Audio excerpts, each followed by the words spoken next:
Dear students, BA द्वितीय वर्ष में प्रथम पेपर संसाधन भूगोल के अंतर्गत हम विश्व की प्रमुख व्यापारिक फसलों के बारे में अध्ययन कर रहे थे। आज हम जिस फसल के बारे में पढ़ेंगे वो है रेशम, जिसे इंग्लिश में बोलते हैं सिल्क। आपने सुना होगा रेशम की साड़ी आती है मार्केट्स में, बनारसी साड़ियाँ होती हैं जो, जैसा आप सामने चित्र में देख सकते हैं। तो ये क्वालिटी में काफ़ी अच्छी होती हैं और अगर हम पैसों की बात करें तो थोड़ी ये महंगी आती हैं। रेशम जो होता है सिल्क, वो प्राकृतिक प्रोटीन से बना रेशा होता है। इसके कुछ प्रकार के रेशों से वस्त्र बनाए जाते हैं। प्रोटीन रेशों में मुख्यतः फिब्रोइन होता है और ये जो रेशा होता है वो कीड़ों के लार्वा से बनता है। ये जो सबसे उत्तम किस्म का रेशम का कीड़ा होता है वो शहतूत के जो पेड़ होते हैं उस पर पाला जाता है। शहतूत के जो पत्ते होते हैं उन पत्तों पे ये कीड़ा पनपता है, पाला जाता है और उसका जो लार्वा बनता है उस लार्वा के द्वारा जो है वो रेशम का निर्माण किया जाता है। तो सबसे अच्छी क्वालिटी जो रेशम की होती है वो इसी शहतूत के पत्ते पर जो पलने वाले कीड़े हैं उसके द्वारा प्राप्त होती है। रेशम जो है, अगर हम बात करें तो एक प्रकार का महीन चमकीला दृढ़ तंतु होता है जिससे कपड़े बनाए जाते हैं। यह जो तंतु होता है वो कोश में रहने वाले एक प्रकार के कीड़े से तैयार होता है। रेशम के कीड़े पिल्लू कहलाते हैं और ये बहुत तरह के होते हैं, जैसे विलायती, मद्रासी या कनारी, चीनी, अराकानी, असमी, अलग अलग प्रकार के होते हैं। चीनी, बूलू और बड़े पिल्लू का रेशम सबसे अच्छा माना जाता है। ये जो पिल्लू है, ये जो कीड़ा है, ये तितली की एक जाति है और इसके कई कार्यकल्प होते हैं। अंडा जब इसका फूट जाता है तो अंडा फूटने पर बड़े पिल्लू के आकार में होता है और ये रेंगना स्टार्ट कर देते हैं। इस अवस्था में ये पत्तियों को खाते हैं। शहतूत की पत्ती इनका सबसे अच्छा भोजन होता है। ये पिल्लू बढ़कर एक कोश बनाकर उसके भीतर स्थित हो जाते हैं। उस समय इन्हें कोया कहते हैं। जब ये कोश में रहने लग जाते हैं तो इन्हें कोया या कोकून कहा जाता है। कोश के भीतर ये कीड़ा तंतु निकालने लगता है। कीड़े से तंतु निकलता है, ये जो धागा सा होता है इसे हम रेशम कहते हैं। कोश के अंदर रहने की जब इसकी अवधि पूरी हो जाती है तो यह कीड़ा रेशम को काटता हुआ निकलकर उड़ जाता है। इससे कीड़े पालने वाले निकलने के पहले ही कोयों को गर्म पानी में डाल करके इन कीड़ों को मार देते हैं और फिर उसके ऊपर से रेशम को निकालते हैं। यानी ये उड़ ना पाए, उड़ने से पहले ही इनको गर्म कर लिया जाता है गर्म पानी में और इन कीड़ों को मार दिया जाता है और फिर उससे जो रेशम होता है वो रेशम निकाला जाता है। ये जो रेशम है वो मेनली एशियाई देश और भूमध्य सागरीय प्रदेशों में अधिक उत्पादित होता है, वहीं पर इसका कार्य किया जाता है। शहतूत के अलावा अगर हम बात करें तो यह साल, लॉरेल, अरंडी, शाहबलूत और नारंगी के वृक्षों पर भी पाला जा सकता है, ये जो कीड़ा होता है। पर मेनली जो शहतूत के वृक्षों की पत्तियों पर जो पाला जाता है वही वही जो कीड़ा होता है वो, उसका जो रेशम होता है वो उत्तम किस्म का होता है और उसका लार्वा जो होता है वो उच्च क्वालिटी का होता है। अब हम बात करते हैं इसकी भौगोलिक दशाओं के बारे में, यानी रेशम उत्पादन के लिए किन किन भौगोलिक दशाओं की आवश्यकता है। सबसे पहले तापमान। तापमान में हम बात करें तो जो रेशम का कीड़ा है, जैसे मैंने आपको बताया कि इसका मुख्य भोजन है शहतूत की पत्तियां, तो ये जो शहतूत का पेड़ है इसके लिए आवश्यक तापमान जरूरी है, तभी ये शहतूत का पेड़ जो होता है पनपता है। शहतूत के वृक्ष के लिए पाला और अत्यधिक ताप दोनों ही हानिकारक हैं। औसतन इसके लिए 13 डिग्री सेल्सियस तापमान की आवश्यकता होती है। सेकंड जो भौगोलिक दशा है वो है वर्षा। वर्षा की अगर हम बात करें तो 75 से 125 सेंटीमीटर तक वार्षिक वर्षा पर्याप्त होती है और ये वर्षा नियमित होनी चाहिए। गर्मियों में होने वाली वर्षा इसके लिए बहुत लाभदायक है। जलवायु की अगर हम बात करें तो जलवायु में भूमध्य सागरीय जलवायु तथा समशीतोष्ण जलवायु इसके लिए उपयोगी है। अगली जो भौगोलिक दशा है वो है श्रमिक। रेशम की जो प्राप्ति है वो अनेक प्रक्रियाओं के बाद होती है, यानी बहुत सारी स्टेप्स होती हैं, उसके बाद में हमें रेशम की प्राप्ति होती है। तो इन सभी स्टेप्स को पूरा करने के लिए सस्ते और कुशल श्रमिकों की आवश्यकता होती है।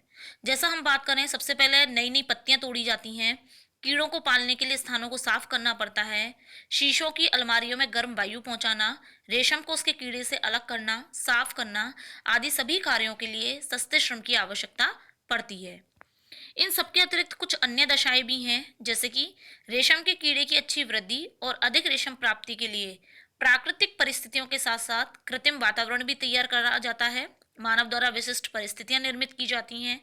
जैसे कि हम बात करें, नए नए शोध कार्य किए जाते हैं, स्वच्छ जल की आपूर्ति की जाती है, ऐसा जल जो कि क्षार और अम्ल आदि दोनों से ही रहित हो। तो इस तरीके से ये अनेक भौगोलिक दशाएं हैं जिनके उपलब्ध होने पर जो रेशम का उत्पादन है वो काफ़ी अच्छा रहता है और उसके उत्पादन को बढ़ाया जा सकता है। अब हम बात करते हैं विश्व में रेशम के उत्पादन के बारे में।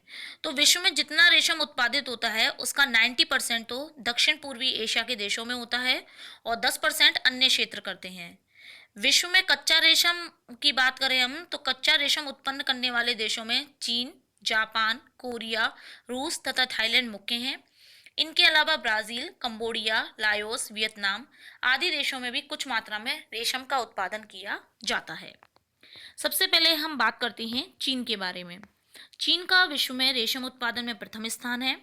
प्रमुख उत्पादक क्षेत्र हैं यांगटी सिकियांग की घाटियां, शांटुंग प्रायद्वीप, टोहो झील के निकटवर्ती और रेड बेसिन क्षेत्र।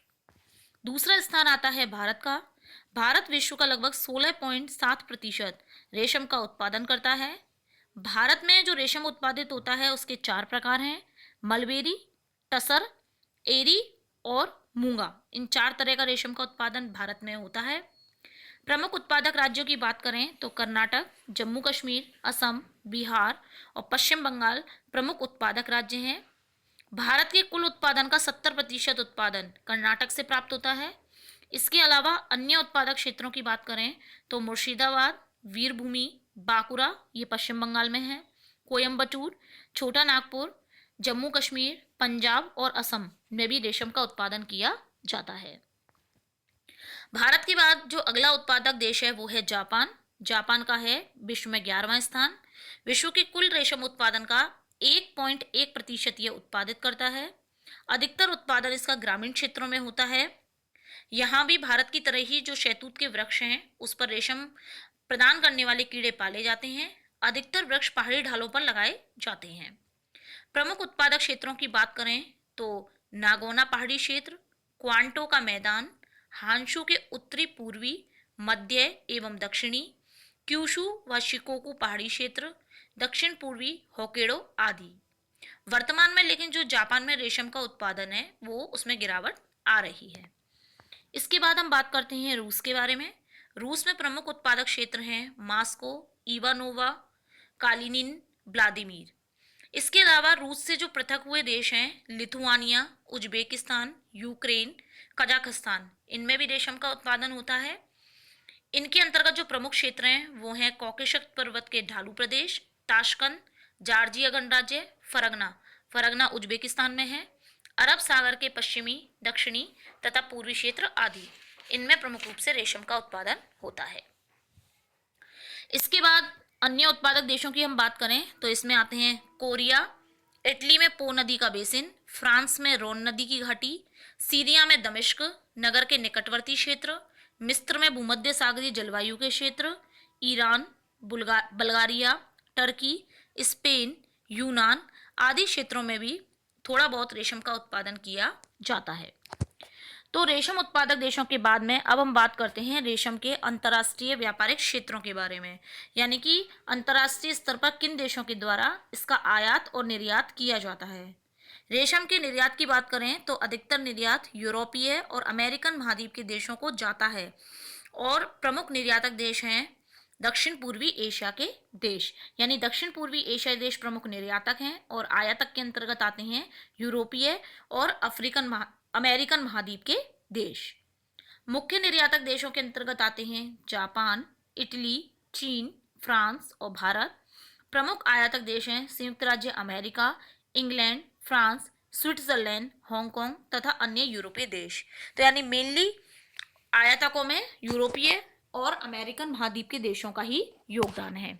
तो इस तरीके से विश्व स्तर पर रेशम का उत्पादन किया जाता है और इसका उत्पादन जो है वो उन्हीं क्षेत्रों में किया जाता है जहाँ पर भूमध्य सागरीय जलवायु मेनली पाई जाती है। तो रेशम के बाद में जो हमारी अगली फसल है उसके बारे में हम अपने नेक्स्ट लेक्चर में पढ़ेंगे।